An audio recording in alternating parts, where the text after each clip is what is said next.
2017 to order. If you'll all rise, we'll have the Pledge of Allegiance led by Councilman Blaine Holland, then invocation by Pastor Brent Wedding.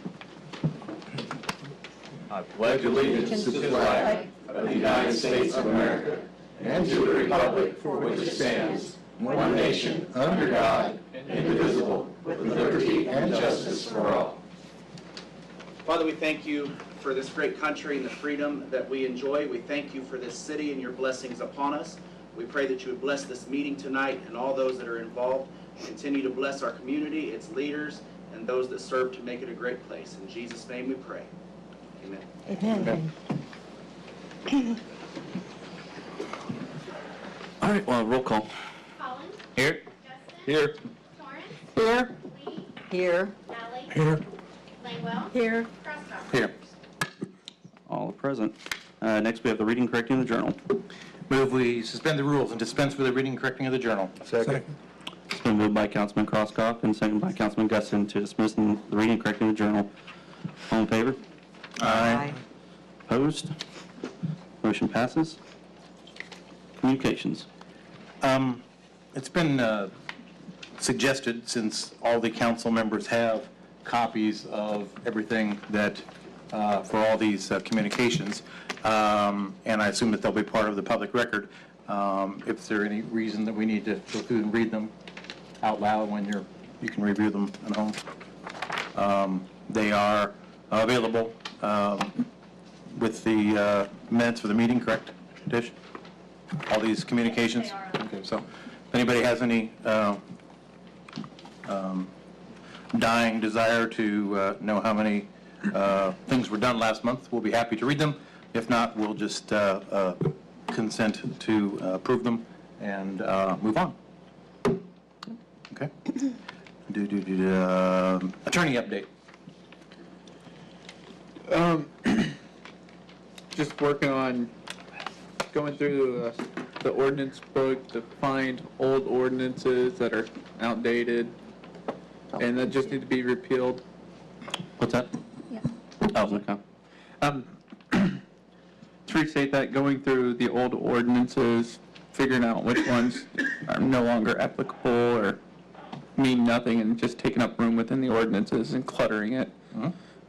Working on that, trying to get those taken care of. Soon we'll be bringing ordinance to repeal a bunch of the 1904 it's for the city and against the city. Other than that, nothing. Other than that, that's it. Yep. Good. Keep us out of trouble. That's always a good thing. Absolutely. Okay. The next item on the agenda is City would like to take this time to recognize an outstanding member of our community.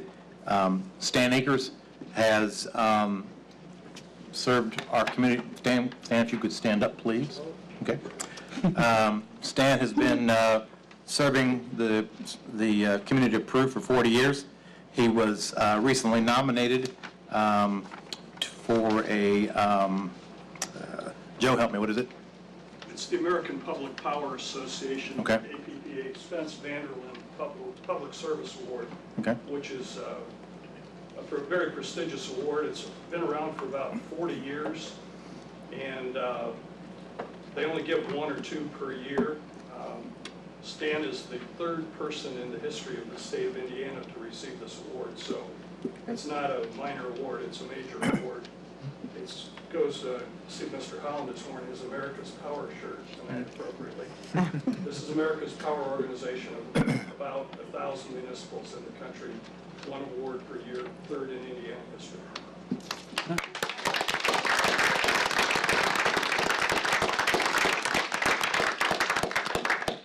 Currently, Stan serves as the chairman of the Board of Peru Utilities, the public-owned electric, water, wastewater, and stormwater utility for the city of Peru. He's on his 19th year as a common council appointed member. He is not elected. He's been appointed by the common council for 19 years. The Peru Utilities has an annual budget of $33 million, of which Stan chairs the board for that. And he's been chairman of the Peru Utilities Service Board for over 10 years. So if you could come up here, we have a token of our appreciation for you. Mayor, would you like to present this to him? Sure.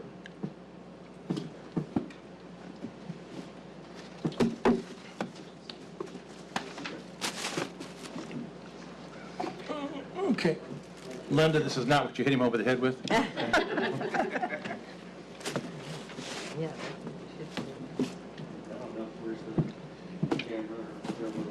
Really zoomed in on you. How come Gabe's the only one in the picture? Yeah, I noticed that. Yeah, I'll come on back there. Yeah. Can't read the remote. We'll move this way a little Yeah, there you go.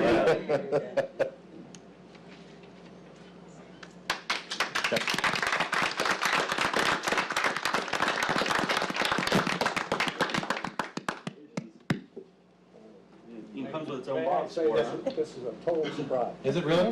Yeah, I had no idea. Well, you deserve it. Congratulations, Stan. Base goes here. Yes. There you go. That's real crystal, And I not want to thank the council for plexiglass. taking So I want to thank the council for taking time to present this to me, and it's a pleasure working with Peru Utilities. I've never had a bad year there. We've had some bad times. I personally, I've never met a better group of people in my life. They're remarkable and intelligent. They've really got it going for them. I taught them well, in other words. I knew that would happen sooner or later. Yeah. There you go. If the council pleases, I might also segue into the introduction of our newest Peru Utilities board member appointed by the mayor, Matt Brunell. If Matt would stand. You're welcome. He's been around for about 19 days, and he's going to be a great board member. He asked a lot of good questions, and we welcome Matt. He's owner of Village Pool business in town, and he'll be a fine addition to the board, so thank you for the appointment. Very good, thank you.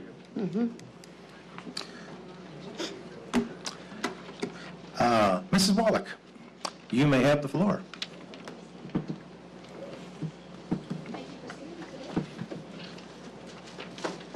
Well, thank you for letting me speak on behalf of the United Way. I'm here to ask you, for your approval and blessing to move forward to seek additional grants for the #1 unmet health issue that was addressed in 2016.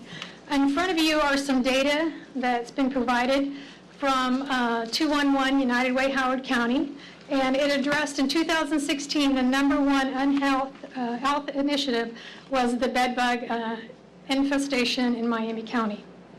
Since then, United Way was addressed a grant through the Indiana State Association for $5,700. And since then, we have helped 9 cases, and I still have 9 cases openly right now in Miami County that we're helping. So with that, 9 cases, it's been brought to our attention that more needs are addressed in Miami County.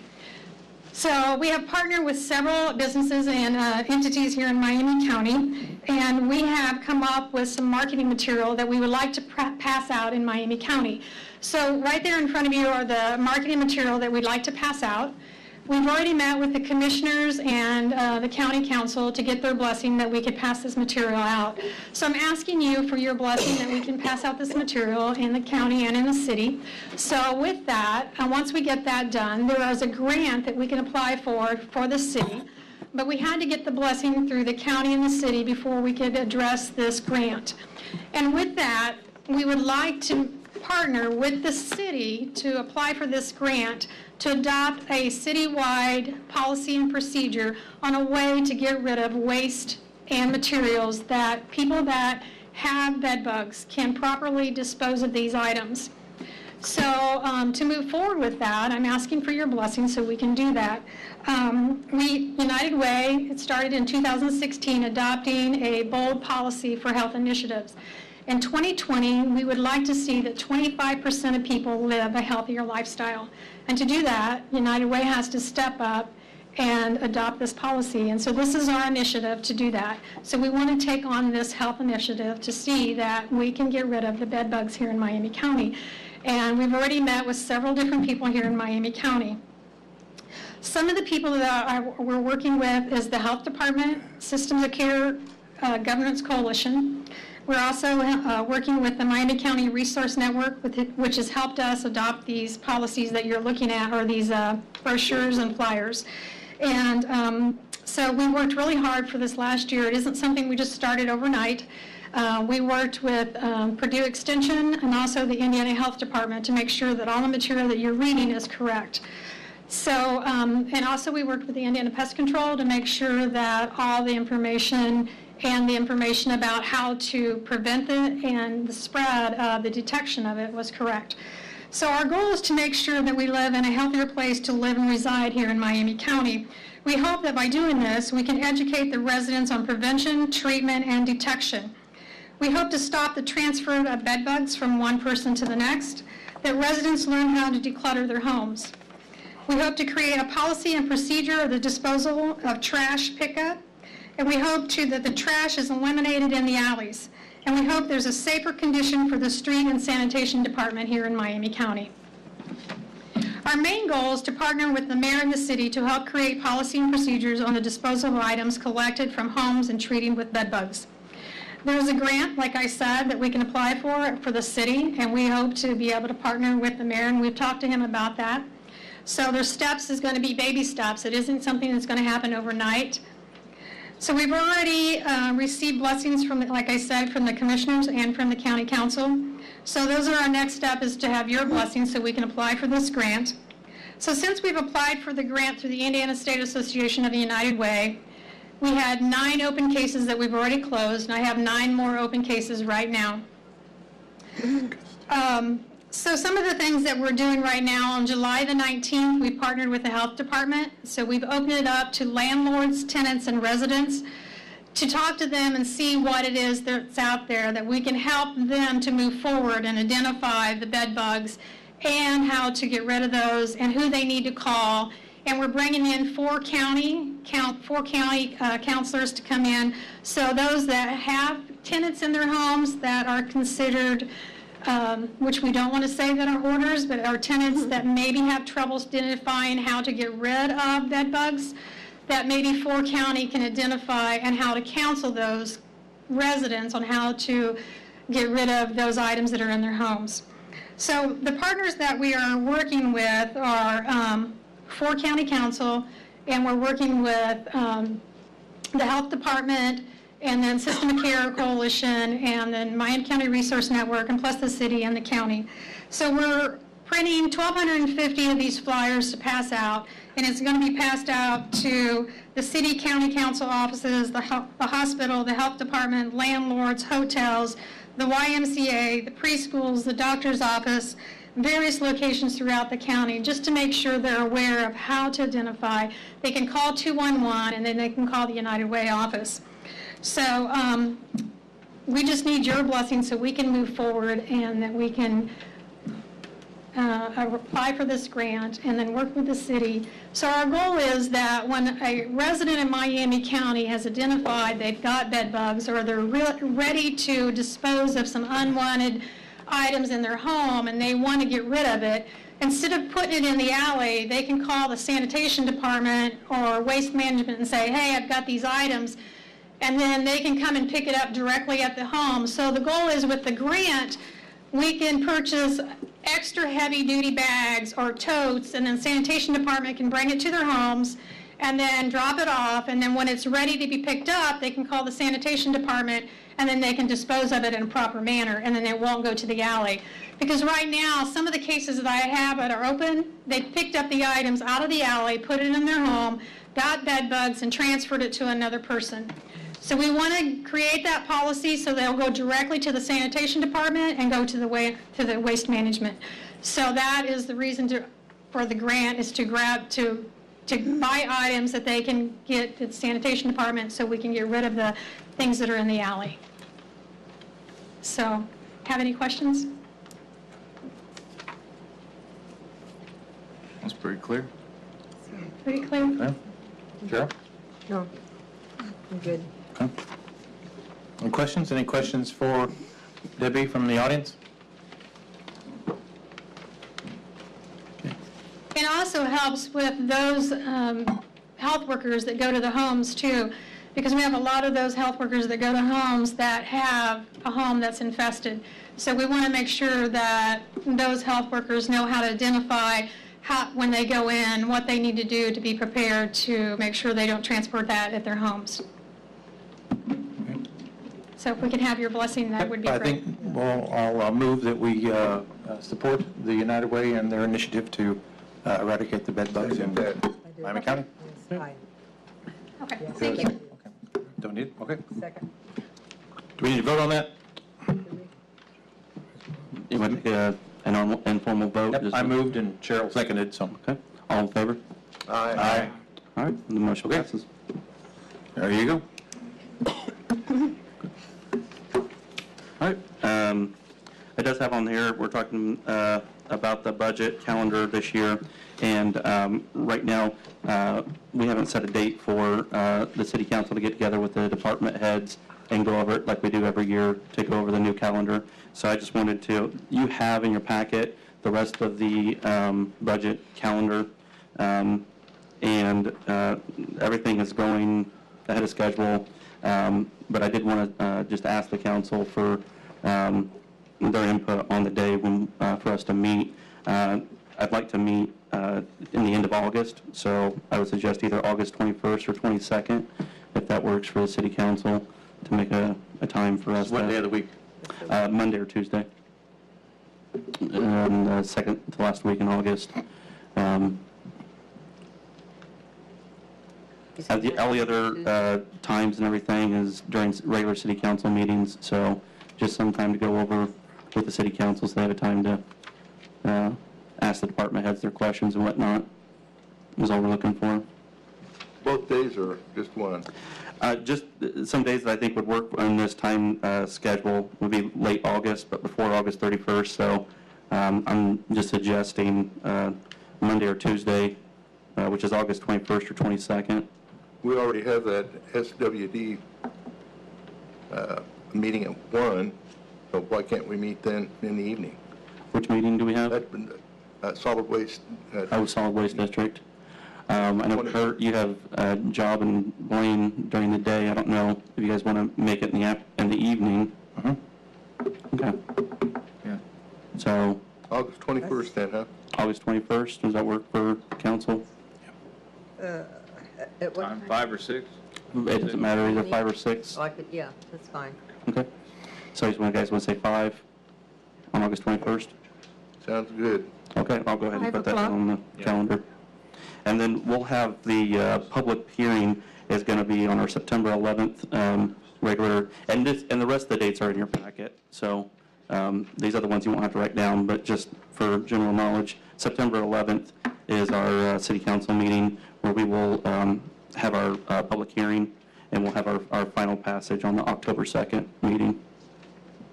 So, and that This was, earlier than last year? yes. It is. Okay. Yep. Last year, we kind of got stuck. We couldn't do anything because we were up against a deadline, so. Yes, and we appreciated your feedback on that. So we Okay. tried to get ahead of the game this year so we didn't run into that problem. Is that a daytime meeting? Evening, 5 5 o'clock too? 5 o'clock for the August 21st. Okay. No, I'm at September the 11th. The other two meetings are regular city council Redwood meetings. City, okay. The public hearing will be, we hold those 15 minutes before the meeting, so that September 11th public meeting will be at 5:45. Okay. Tom? I have another problem. Is it hot in here? Is it, am I? Yeah, we didn't, we didn't pay our electric bill, or what's the air It's hot. here going? Yeah. I know. Holy mackerel, and you got Yeah. a coat on. Yeah, when I came in and opened up the doors at 5:30, it was warm, so I just found this out, so I apologize for the discomfort. The thermostat says set on 69, but... It's not 69 in there. Yeah. Set on 64 now. Yeah. I know. Yeah. No. But yeah, I just just opened up the door, like I said, about 45 minutes ago and realized that it was warm in here. So, Okay. Guess we're on to the next thing. Right, That you want public to- hearing on the 11th, are we coming early? on September 11th, yeah, 5:45, yeah. 5:45? 15 minutes before the regular scheduled meeting. In August, on a Monday, the 21st, It's 5 o'clock. 5 o'clock. On the 11th of September is the public hearing. Okay. So it's 5:45.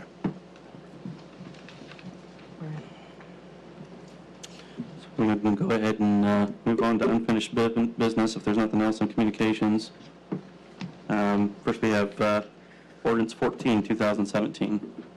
Ordinance 14, 2017, an ordinance for additional appropriations. The council requested that the amount be updated for the quote at the last meeting. Did we consider this last month? We did. We did consider it, okay. Then I move that we amend ordinance number 14, 2017 with the appropriation of $14,185.45. I second it. All in favor? You need to have a roll A call. roll call.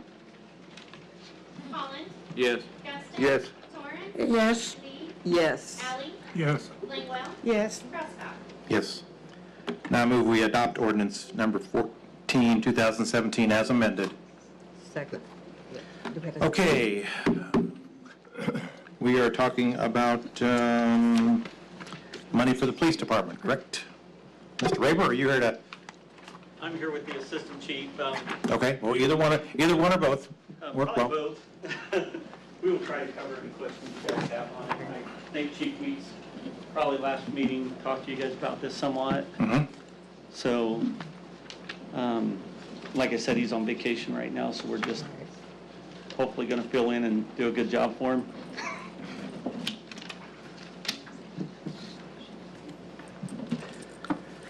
So this runs through November of 19? Is that what this quote is for? I Because we believe weren't, the it was, quote actually runs through the rest of the year. no, I mean, but if we adopt it, this amount of money, 3-year maintenance, it runs out in November of Yes, 19. yes, that is correct. Because we were only got 30 months or 29 months to go. Right. So that's why we adjusted the price. Right. Okay. I spoke with the sheriff about this, and he said it's a very good thing for our guys. It is. We lose out a lot. I mean, the entire dispatch system is based off of a CAD system now, which is the computerized assisted dispatching. And for a police car to be out there and the computer not to be working with the actual CAD system that they see inside dispatch also, it throws a huge hiccup for dispatch itself in getting the units to the calls for service. The one thing a lot of people don't realize is on our portable radios, because we always go back to, well, why not just use the radio? Well, our radios don't have call waiting anymore. We're all on the same radio frequency, which is at 800 megahertz. And so if there's an officer talking on the radio, nobody else can talk. You just have to wait for that time.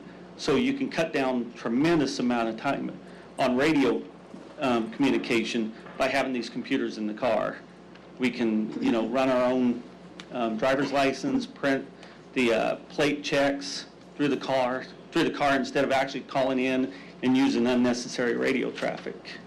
So it's something that if we weren't able to have this equipment in our car, it would take us back several years. I mean, every sheriff department deputy has it, all the state police has it, all your other police departments either have it or are looking to get it. And the system we have right now has worked okay. I mean, it's been good for the last several years, but now the equipment's starting to break down. It's time to start replacing that equipment. There are issues that you're not always connected. And if we go with this system here, the NetMotion and the AT&T, it's really no different than when you have a cell phone through AT&T's wireless service. Usually if you pick up that phone, you've got service. We have that same kind of service on our computer. I don't really see any downtime. Is there statistics that's proven that the call times have increased? I mean, that you're getting the calls quicker based with this system? Oh, I think there's no doubt about that, and even responding to those calls quicker. Because, you know, one thing that it does, while they're on the phone, they can start typing it in to their CAD system, and you can see it popping up on your computer all at once with the location, and then it shows as a map. It'll show us like Kurt's address, for instance, and it'll show us how to, you know, where's the closest street. So, you know, if you aren't familiar with an address, or you're just, you know, having that thought of, okay, where am I going here? It shows you those streets, actually, okay, he's between this street and this street. And so, it's state of the art. I mean, it really does work well. Where we, you know, we run into a guy on the street that says, hey, I'm not so-and-so, who we believe he is, and of course he has no identification on him or anything. Now we can actually have dispatch send a photo of him to our in-car computers, walk over to it and say, hey, look at this guy. This is you. You know, where before we didn't have that even. Not to mention just the fact that we can run that plate number from our in-car computer before we stop that vehicle. And we all know what happened to Trooper Rich numerous years ago, who didn't have a computer in his car because we weren't to that stage yet. If he would have had that computer and ran that vehicle plate number, it would have come back that that car had been reported stolen. And he would have not thought that he was just going up there to help someone. So, you know, it's same with us. We go to stop somebody, we run that plate first. It tells us who the vehicle's registered to, and then it tells us something about the registered owner. If he's wanted, or if he's just, you know, someone that's driving their vehicle down the road. But it'll give us a sense of awareness. So, I mean, they're great to have. It's almost a must. Yeah, it costs money. It does. But like Sheriff, you know, elaborated on it, you know, the dispatch, even, they hear us all the time. You know, we can't clear our call because our call's locked up. You know, it's because we're losing connection is what it is. So I don't see us losing connection any longer if we go with this system here.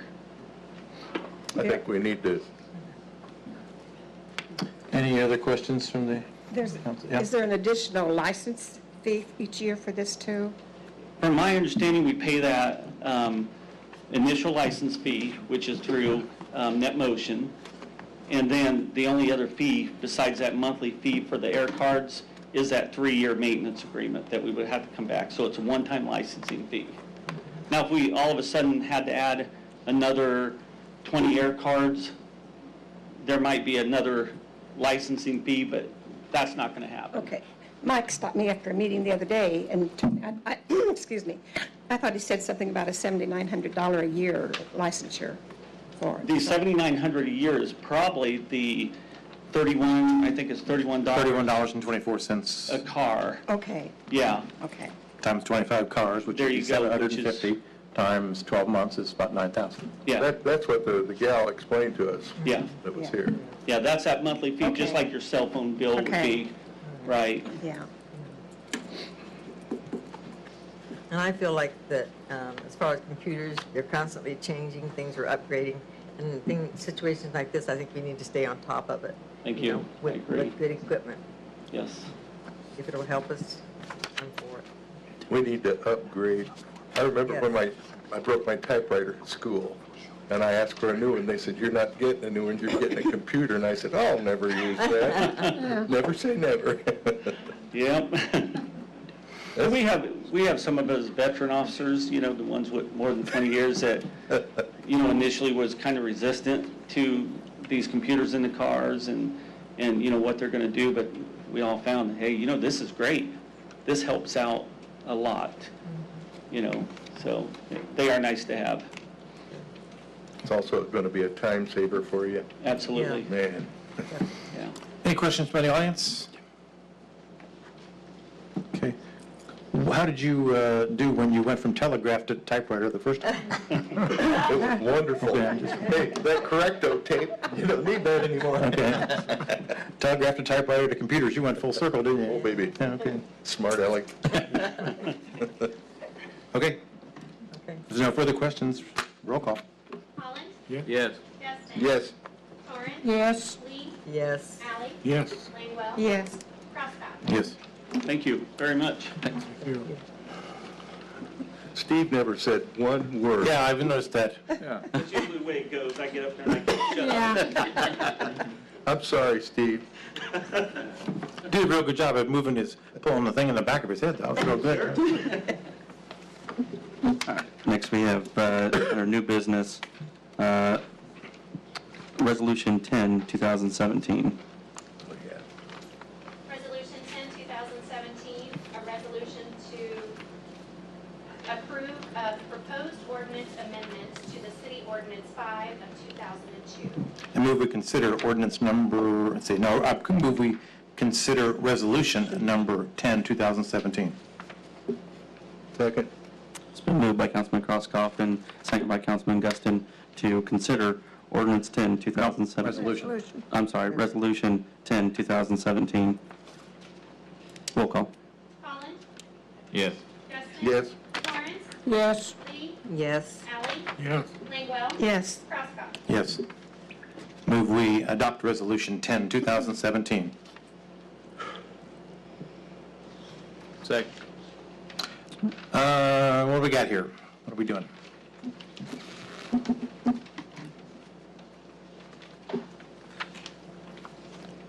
Well, the way our current ordinance is written, it's not specific on what the city deals with in the 2-mile radius and what the county deals with.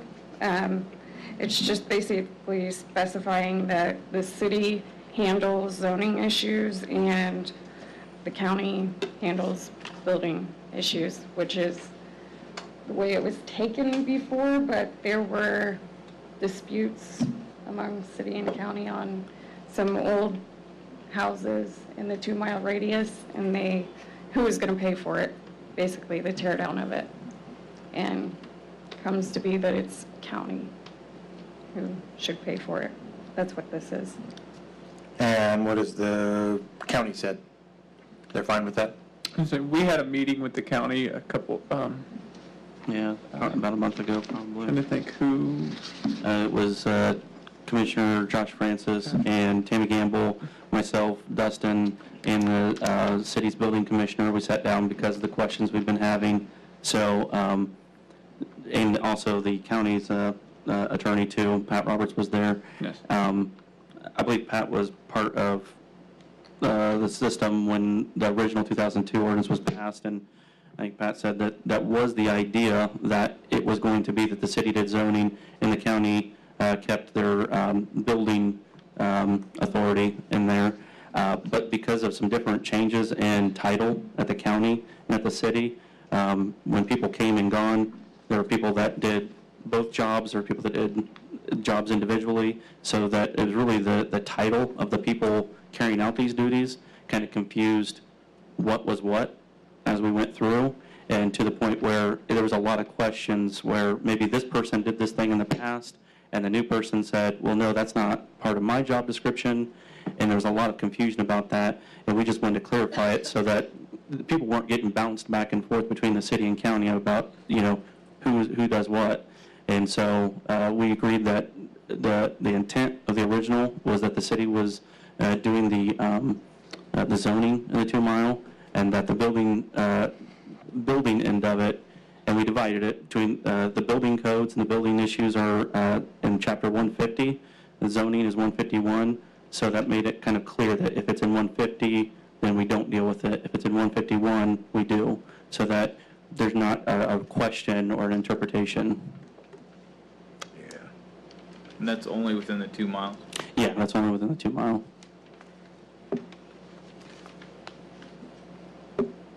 Any questions? I do have a question, and please, if you would look this over. The last sentence, now therefore be it resolved by the city approved planning and zoning commission. We're not the approved planning and zoning commission. And this is a resolution from us. It doesn't look like it's worded correctly. I did not type that one up. I Could you- typed it up when it went to the actual planning and zoning commission to give you guys the authority to approve it because it had to go through them. I understand that. It just doesn't look like it's worded properly for us to approve it. I probably messed that up. I'll take blame. Okay. So I don't think we can approve this. We will have to table it Can we probably. can we amend it? Huh? All we got to do is have city council. Well, we need to figure out how we want it reworded. Be it hereby resolved that the Peru City Council, our Peru City Common Council, by that ordinance 5, 2012 needs to be amended by, well, It's yeah. already been. Yeah. Yeah, see, it's convoluted. It's kind of, I can run upstairs and retype it. Would that work?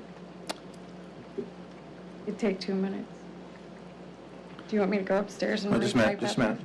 There was some clarification in the state law regarding the city council being able to approve and adopt ordinances in the same night. Or, this isn't an ordinance, this is a resolution. So that's why I thought we could Vice do it. versa. Yes, we But can. it's not worded properly, I don't Right. believe. It was presented wrong. However, If we're not in a big rush, I'd just as soon get it it can wait. corrected until Yeah. next month. It's a hot meeting. We can, the room's hot. Also, in the first sentence, and you're a teacher, the word cities is spelled I know. incorrectly, right? I had that correct. I Yeah. was going to say. Should be a C-I-T-Y apostrophe S, it's possessive. That's Possessive, plural. Yeah.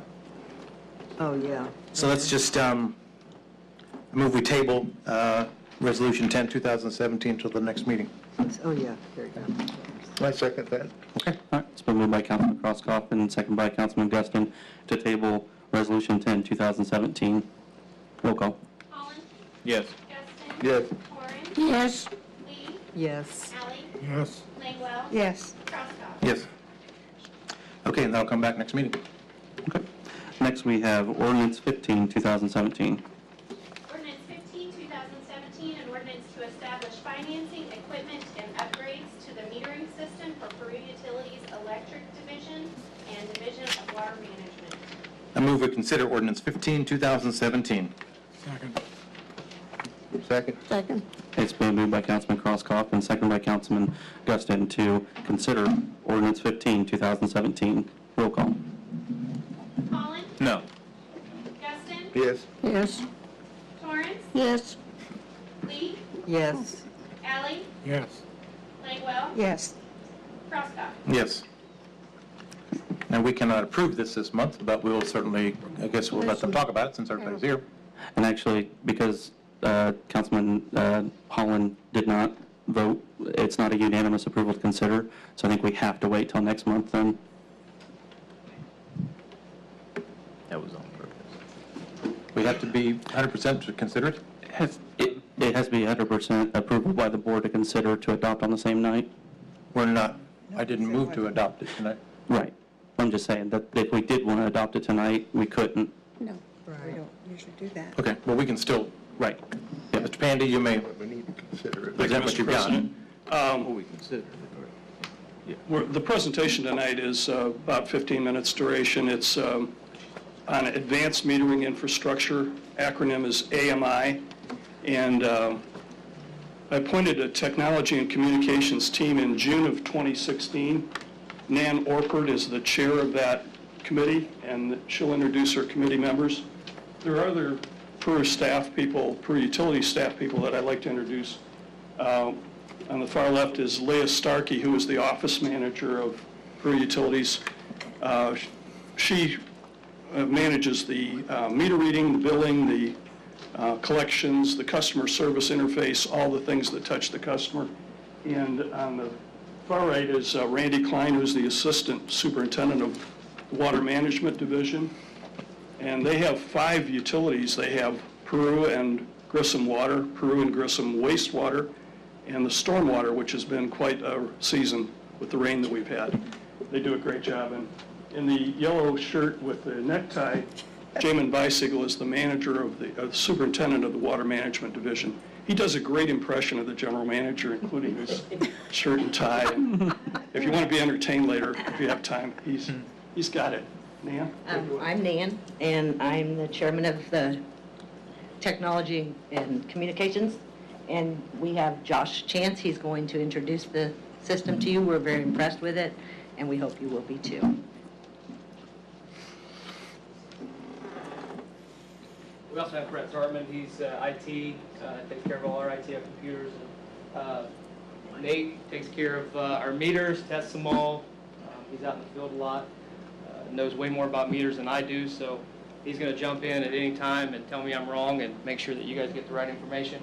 So basically it's AMI, Advanced Metering Infrastructure. These are things that utilities have across the nation, and they've had for 10 or 15 years. And the gist of an AMI system is it's two-way communication from your meter, your water meter, and your electric meter back to the office. And they can see in real time what's going on with the electric and the water side, what your readings are for the month, so you don't have to wait 35, 45 days to see what your bill is and go, oh crap, I've got a leak. I have a leak, but now I have to pay for it. So we don't want to do that anymore. We want to make sure our customers can see if something's going on. So just on the electric metering side, to get into it, these are the meters that we have in the system. If you notice the dates, these are the dates that they were manufactured, 70 to 84, 66 to 86, 1915 to 1926. We do have that in our system. Nate actually brought some for you. Pictures are good, but real things are better. 1950 to 1963. 1934 to 1954, 54 to 60. And we do have some more recent ones that Nate's been doing a great job, the electric department's been doing a great job putting digital meters in.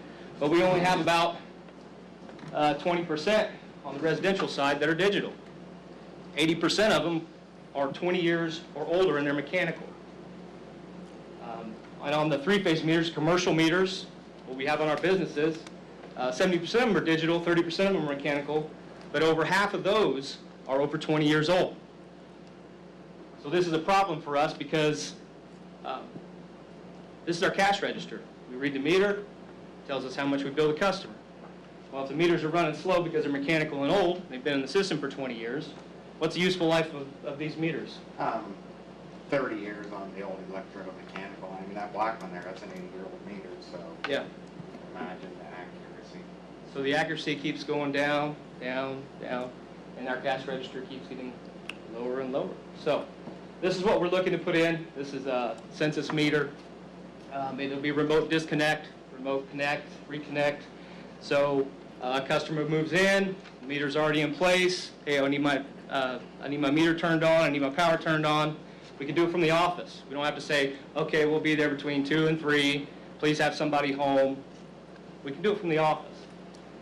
We also have hot socket detection, which is, they'll get you a meter that has a hot socket. This is only about 0.5% nationwide, 0.5%, 1% nationwide.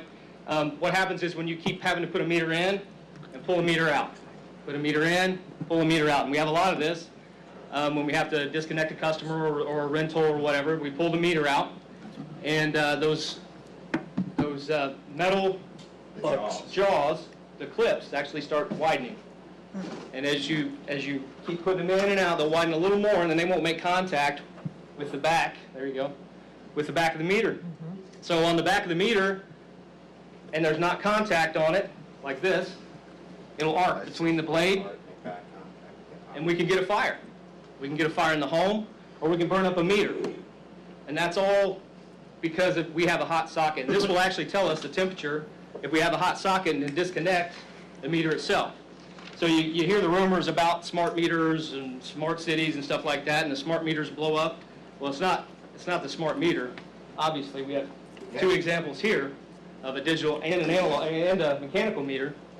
It's that arcing. It's that arcing in the hot socket. So when we go to replace them all, we're going to find these, and it will automatically disconnect the meter, and we can deal with it. So it's the safety of our customer as well as the asset. We have outage detection. So when there's no power to the meter, it comes up on our computer in the office. We know exactly there's no power. We have an outage at this house. We have an outage in this area. We can respond quicker. We know exactly where it's at. Could just be localized, or it could be a huge outage. Tamper detection.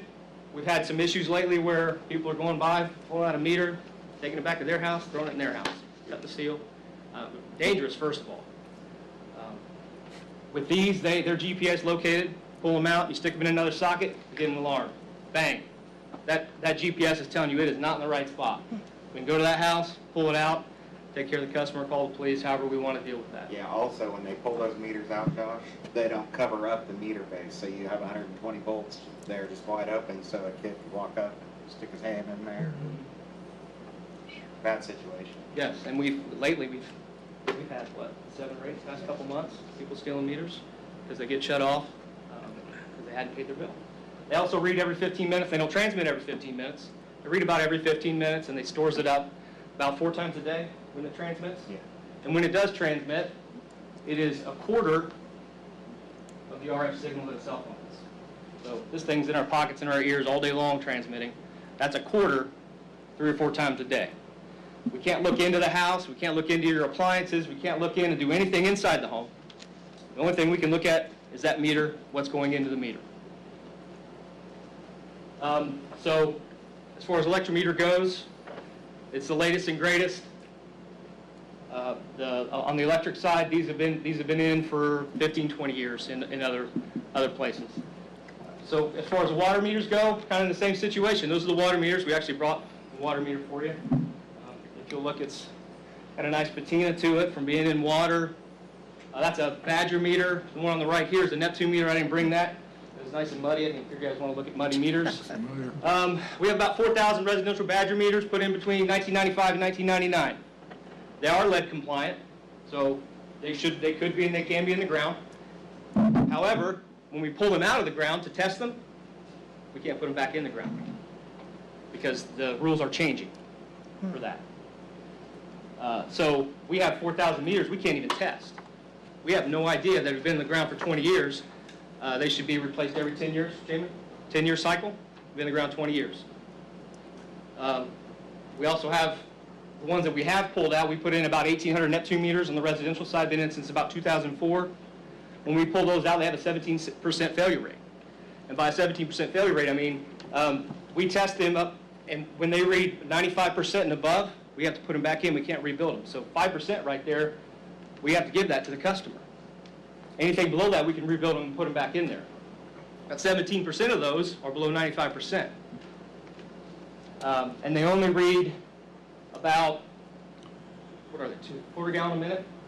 So they read quarter gallon a minute. The newer meters, they're ultrasonic meters, they'll read down to 400ths of a gallon a minute. So I could sit there with my faucet on, and it would never even read. And we've tested it, and it's true. So again, cash register, we're losing that. Commercial reads meters that we have in the system are just as old, and they only read after 2 gallons a minute. So if you're at McClure's, you're putting your pop in there, and you're filling up your pop with water or whatever, it's not reading 2 gallons a minute. If that's the only thing running in there, one toilet flush, it's not reading it. That's what we have in the system. What we want to put in the system is this ultrasonic meter. It transmits a couple times a day.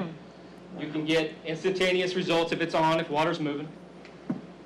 It monitors alarms, leak detection, and this is a big one for us. And we'll get to the main reason why we want to do the system in a second. Leak detection is a big one for us because we have people that aren't at home. We have people that go away on vacation. We have people that they don't realize what a running toilet will do. We get an alarm. It's been running for 24 hours straight. Could just be a little bit because it detects down to 0.4 of a gallon. We get an alarm, call the customer. Hey, you probably have a leak somewhere.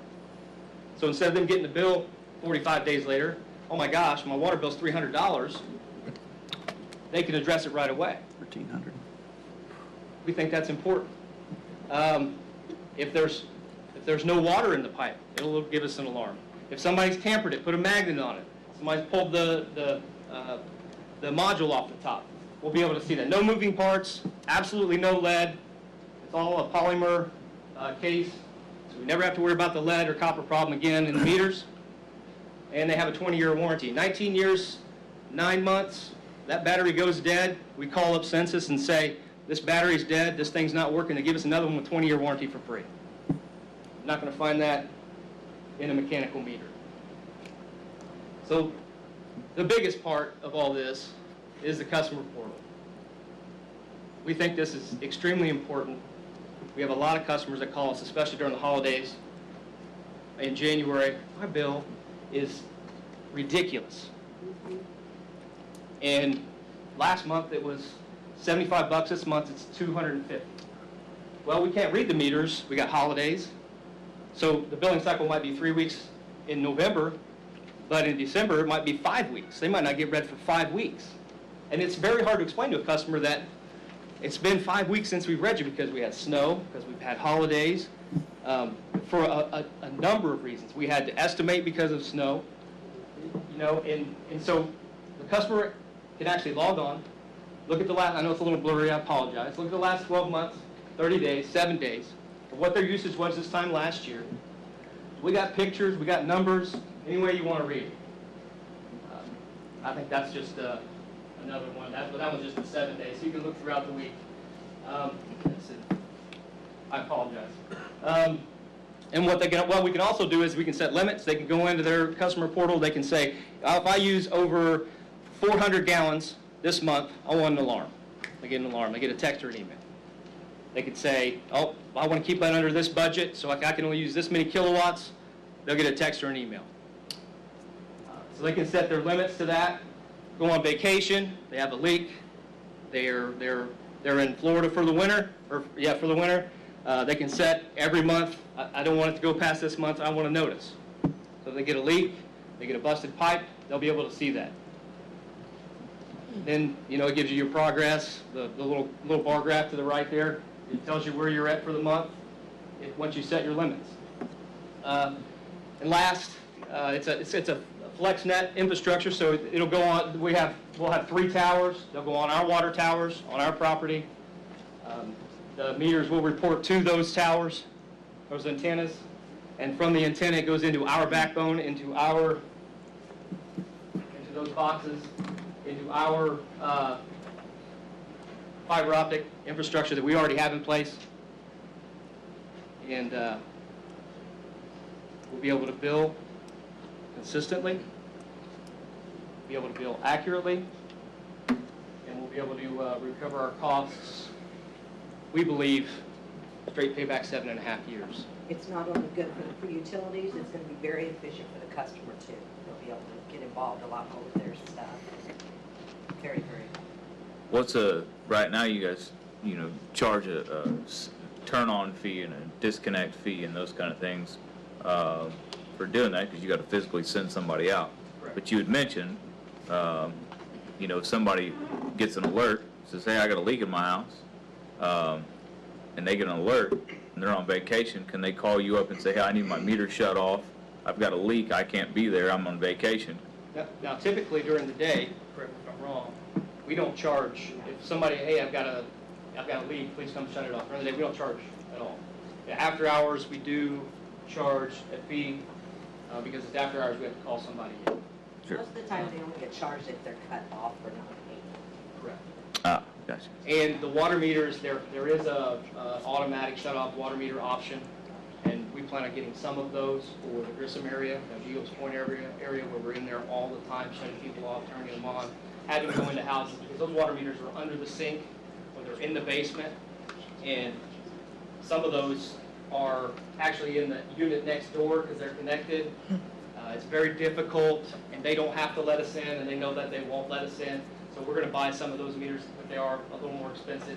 The water side, they will not be automatic shut off. I didn't clarify that, I apologize. But they're significantly more expensive, and we don't want to invest that. So. What's the cost of these meters to the public? To the public, the system, we believe in efficiency is going to pay for itself, and no rate increase will be associated with the AMS system. No charge at all for the meters or anything? No, Phyllis, because it's going to be more accurate so they can bill you higher. That's right. Yeah, I was going to say. Mine will go up. That's right. Everybody's will. Right. Or it may go down. Everybody's won't. You don't know. You don't know where where your meter's at. Go ahead. Water loss. Currently on the water side, I believe we're at 38% water loss. So what we pump, treat, and put out on the system, we have 38% that's not being billed or not going through our meters. So we're hoping on the water side at least, with more accurate meters, yes, it's going to be more accurate for our billing, and on the customer side, the bills may go up, but we'll be able to cut down our costs on chemicals, electricity to pump that water. You know, there's several ways you can look at it. Sure. So, Joe, we're going to come back next month, and we're going to put in a rate decrease then Right. for everybody to compensate for that. Mr. Holland, I would describe it as revenue neutral. It's, there is a cost truly to the system, but it's being financed by Census affiliate over a 10-year lease purchase agreement at 3.25% interest rate. So it's very attractive financing, and we don't contemplate any change in our rate associated with AMI, neither a decrease nor an increase. But we're going to have the benefit of an approximate $4 million system with the money put up by an investment bank affiliate of Census. Josh, you said there's a mix of digital and analog meters in our system right now. What's the fail rate or the rate for the digital versus the analog, and as far as, you know, a digital one going out where that's not reading?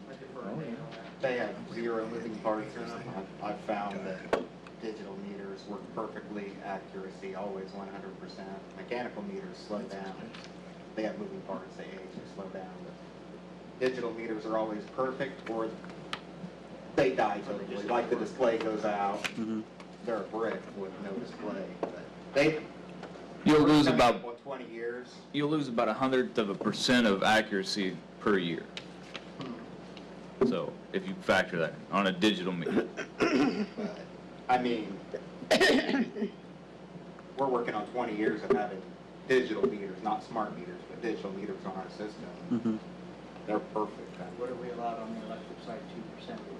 Yeah, we're allowed 2% either way. What's the overall cost to the utilities, all this new program and everything? What's the bundle cost for them? That whole system installation and everything is about $4.48 million. How much? $4.48 million. Almost $4.5 million. It's right here, Phyllis. I thought it was. Oh, okay, okay.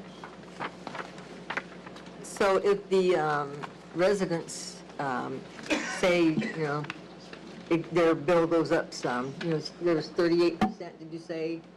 Water You know, loss, yes, ma'am. Yeah, for the water. I mean, that's quite a, wouldn't that be quite a bit to equal out as far as their monthly Well, bill? 38% is, that's system-wide. That's, Okay. that's in Oh, pipes okay. in the ground. Okay. Our pumping hours, I mean, you know, we're, a good estimate would be 5 to 10% on certain meters, but not all meters. Okay. There are meters in there that are read accurate. Right, because I mean, people do complain, you know, about their utilities constantly to us. But so- Joe, didn't you just put like a $9 million to redo all the pipes to help with that water loss? That's part of it, yes. Right. That's part of it, yeah. We're trying to borrow $9 million for big infrastructure for pipes, the water treatment plant itself, backup generators, et cetera.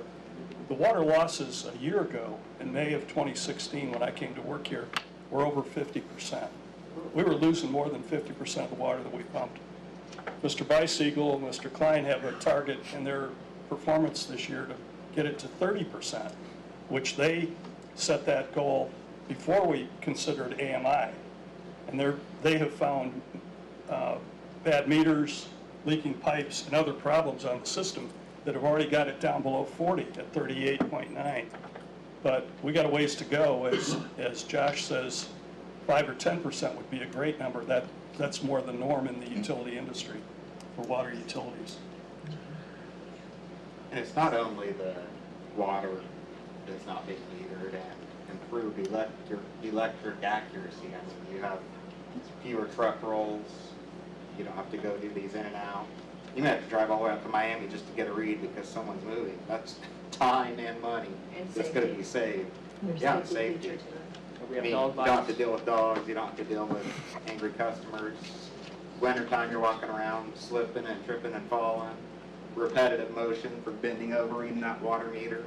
I mean, I've read meters and I've done the disconnect job. And I've had a gun pulled on me, I've been bit by a dog. It's a dangerous job. This will just take those employees out of this dangerous menial labor and put them into high technology, safe environment. So it's just shifting the workforce from this one occupation over to higher technology and more rewarding work. Did you say the electric meters had the ability to be remotely Yes, they do. enabled and disabled, but the water meters did not, correct? They were more expensive. Right, right. We will buy a couple water meters. But when that you do. disconnect the water meter, you do it from the street. You don't have to go in the backyard. Right. So that's nice. As you may know, the difference in the two technologies is that the electric meters have a power source available to take energy, electrical energy, and turn a valve to operate the meter. The water meters have no power source at them. They rely on a battery, which boosts the cost of that technology. So we'll probably be, out of 5,000, we might be buying a couple hundred battery-powered water meters that can be operated remotely. And we can identify the customers where we have issues that have to be dealt with. Can I share something with the council? If we'd have had these meters in, I wouldn't have gotten a bill for $1,000 from utilities because my softener went out. Same thing happened So, with Tom. we need to do something about this from my standpoint anyway. Thank you, Mr. Guston. As soon as you pay every last penny of that, we'll be glad to turn your water back. Fortunately, I talked to the lady and she's allowing me to pay a little bit because I can't afford $1,000. I'm just kidding you. I mean, we need that. We need that. I'm sorry. We need that. Josh, is this going to go to the Grissom too, or is this just in the city? Yeah, all 5 utilities. So I assume that if power goes out, we don't need to look up your phone number in the phone book anymore to tell you that the power's out? Power's out. Whatever, because you're going to know it. We will know, yes, that's correct. Now, we may not know exactly where on the system, what transformer it is, Sure. or whatever at this point. Now, the beauty of this is, this is a system that's proven. And now there's add-ons that we can get on outage management, conservation voltage reduction, which we're doing now manually. Tells us the voltage in the system, and transformer loading. I mean, there's so many more, yes, SCADA, so many more things we can do with this to serve the customer better, to shorten the outage time. But with the cost as it is at this point, we're going to defer that till later to get a little more technology in the system, because we are behind. We're 15 years behind. You said that the electric meters, they read the usage every 15 minutes? They record the data. They record that usage every 15 minutes or so, but they don't transmit a Right. couple times a day. And the analog's constantly reading. Well, the digital ones are constantly adding up those kilowatt hours. But, I mean, they only send it to the system every 15 minutes. Right. So So our just to- access, our read, what they're using at that point, we can tell 15 Okay, minutes before or gotcha. at that time of read. So it's reading the whole time, yeah, but then yeah, it's it reading. just takes account what's been used every Right, 15 and- minutes. and Okay. our customers can log into the customer portal, call our customer service and say, I don't think this is right. Our customer service can see exactly what the customer is seeing. Mhm. And they can, it's a little easier to explain when you got 2 pictures. And it's really hard to explain to a customer, if you're not in this business, why my bill is so high. It's hard. I mean, there's so many variables. And if that graph is in front of them, we can go back months and say, look at temperatures, and they'll even show the temperatures on the customer portal, what it was that month, that week. Josh, so it's not going to be like the self-checkout lane at the grocery store. The employees aren't going to lose their No, job. They'll ma'am. be retrained and... Yes, ma'am. Yes, ma'am. Definitely. We wanted to make sure they're going to be retrained in something Right. higher tech, Right. something that's skilled versus, Yeah. you know, and so if they do want to move on, they can move on Right. somewhere else. How many meter readers do we have? 2 full-time, 3 part-time. We use 3 of the fire persons on part-time and 2 full-time. The part-times will probably go away eventually. but the full-time meter readers will stay in the department. Okay, we appreciate the presentation. This will come back next month.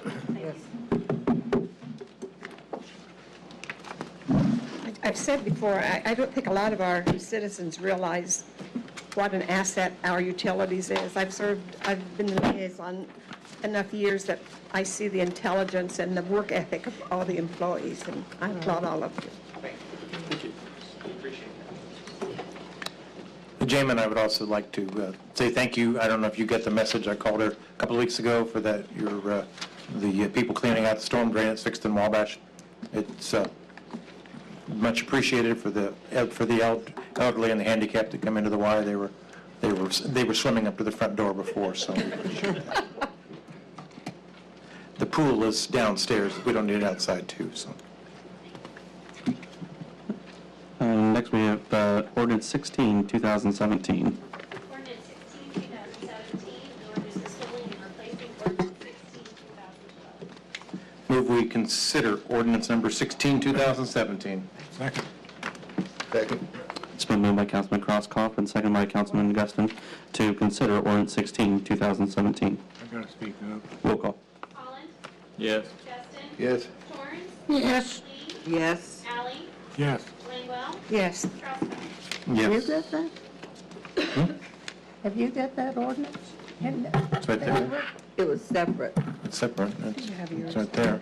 Those ordinances are very large. I put several up there for everyone, but 40 pages of transcript. I don't, that's not very good, fellas, because it doesn't tell you what changed. Mine was 27. That's what my, Yeah. Is that all? You're fine.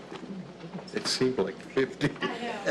okay, the ordinance that you have up here is, I requested that they give us a copy of what's being changed, because this is, you're not going to know what's being changed. There's no italics or highlighted or today was being changed. So can you give us an idea what's being changed exactly? Or I know you got this, What I but handed you was the old of what I worked off of to change it. So it's sloppy in spots because I got tired towards the end. But there's a lot of verbiage that DNR required that we changed to come up with their standards, basically. There's definitions that have been added, such as the base flood, basement, boundary river, and then boundary river floodway. So all the areas right around, say, the Wabash River, it's just different verbiage that they're using in there.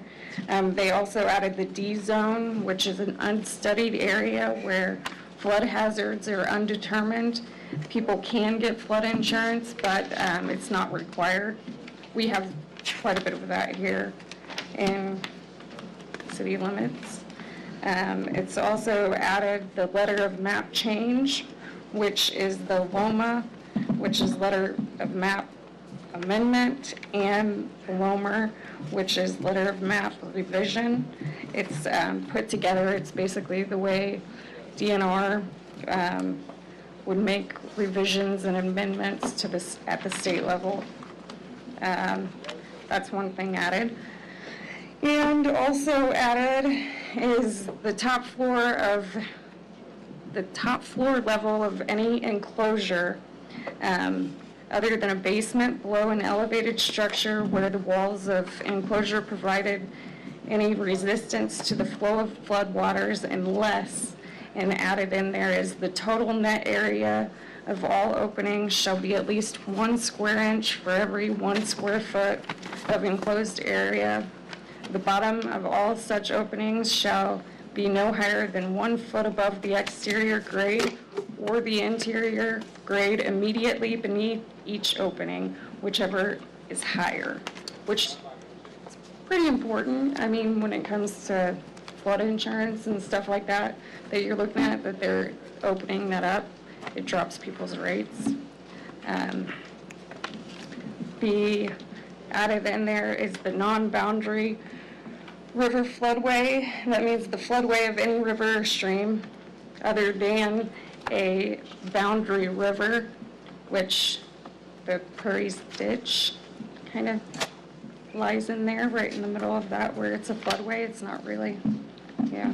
So we actually do fall in there. So they added the verbiage in there. What did you say about Prairie Ditch? We've been fighting this for at least a dozen years. I know. We put lots of money Heard into all the about it meters. during training. We put a lot of money into the meters and Yeah, because the non-boundary. You know what's going on. Actually, the area of that has been, the work that's been done actually has paid off some of those floodways. They have decreased those in the new maps. The non-boundary river floodway, it's the floodway of any river or stream other than a boundary river. It's basically the underground floodways, I guess, where they consider them like a swamp type area. The verbiage is just added in there. Yeah, when we go into class, I'm told not to mention that. So I figured that was a big fight.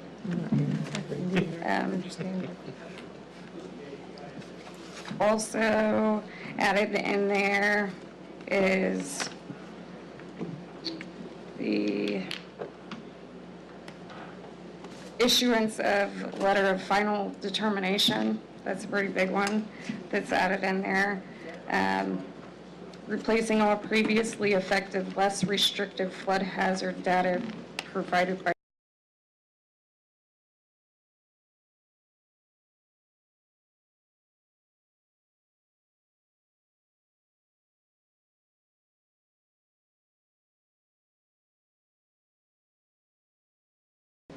failure to obtain floodplain development permit or failure to comply with the requirements of a floodplain development permit or conditions of a variance shall be deemed to be a violation of this ordinance, and violations shall be punishable by a fine not to exceed $2,500. There's additional. It says the City of Peru Common Council shall inform the owner that any such violation is considered a willful act to increase flood damages and therefore may cause coverage by standard flood insurance policy to be suspended. So it'd have to go through you guys to be approved on that. What page was that on?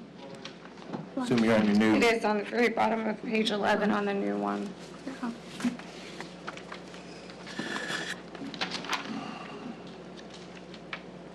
you want me to wait?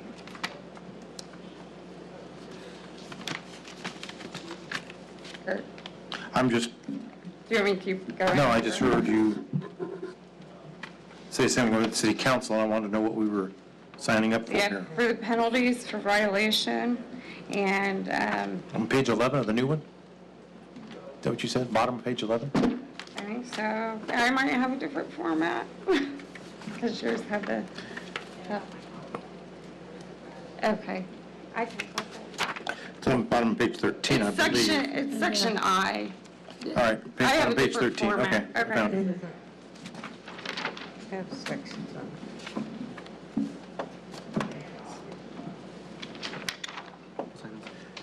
The City of Peru Common Council shall inform the owner that any such violation is considered a willful act to increase flood damages and therefore may cause coverage by a standard flood insurance policy to be issued. That's our responsibility? This doesn't happen very often. This would be if there's a huge, say somebody starts building in the floodway, would be the only way where they're supposed to go through DNR to get the actual flood plan development permit, rather than go through the city. If there's a huge violation like that and DNR comes, then those violations would go through the city council instead of just going through me, the zoning administrator. Okay. They just approved the whole bunch. It's, I'm not following what she said. I don't know that you guys know better than I do. I'm new. That I have yet heard of this happening. I mean, like the school on those fields out there that they're doing, they had started stuff, And we went to them and told them, and they went to DNR, went through the proper steps, even late, and DNR was open arms and gave them all their permits. So I don't know that it necessarily happens very often, but it should be in there.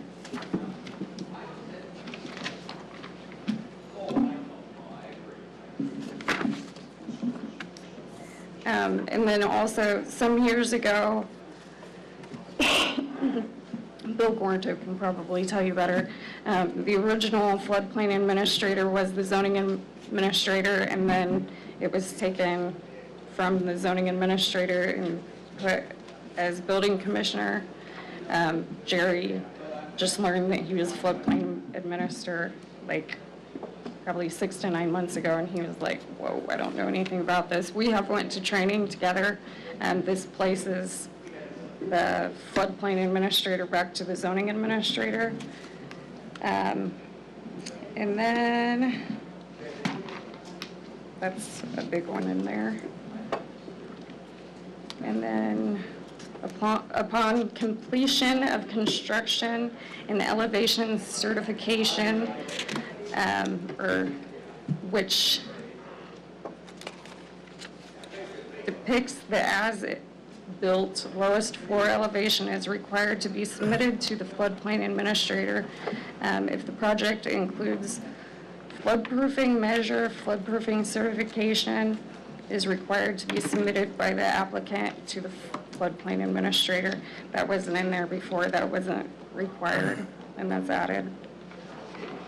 We're almost through it. And the new one requires a minimum of 3 inspections to ensure all applicable ordinance and floodplain development requirements have been satisfied. Hey, Steph, everything you're reading's in this, isn't it? Yeah, it's just the changes, because you guys didn't have the highlighted. I just didn't know what was it. being changed, Tom. Yeah. You've got this, and there's nothing that noticed that this is being changed. So you don't know whether how this differs from 2012. It would have been good to have I the still don't highlights know some way. listening to her. Well, I know, it's all here, and I know. But I've gone through half of this. That's all I had time for. Yeah. But I can, It was a But long it's all- project. but it's not making any sense No. to me. No. So, why in you layman's terms, it? Say what? Yeah, I can layman terms it if you want me to. Does that make it better? The verbiage and vocabulary that DNR requires, our ordinance was outdated and it didn't meet requirements of it, and it needed wanted to- change. There's a big change to it though, where the zoning administrator goes back to the floodplain administrator, because there's not a building commissioner other than the city of Peru and the state of Indiana, where the building commissioner is the floodplain administrator.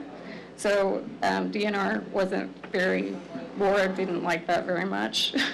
So, and then just basically the new verbiage through all of it.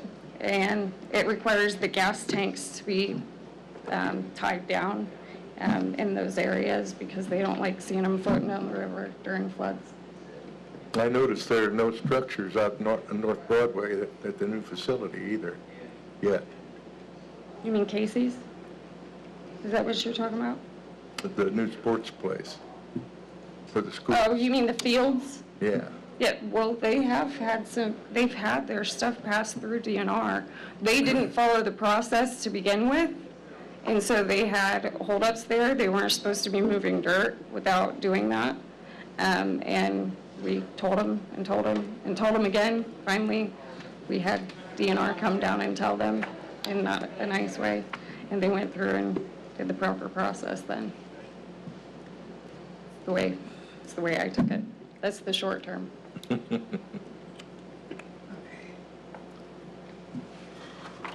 Okay. So this is something for next month again? Thanks, Deb.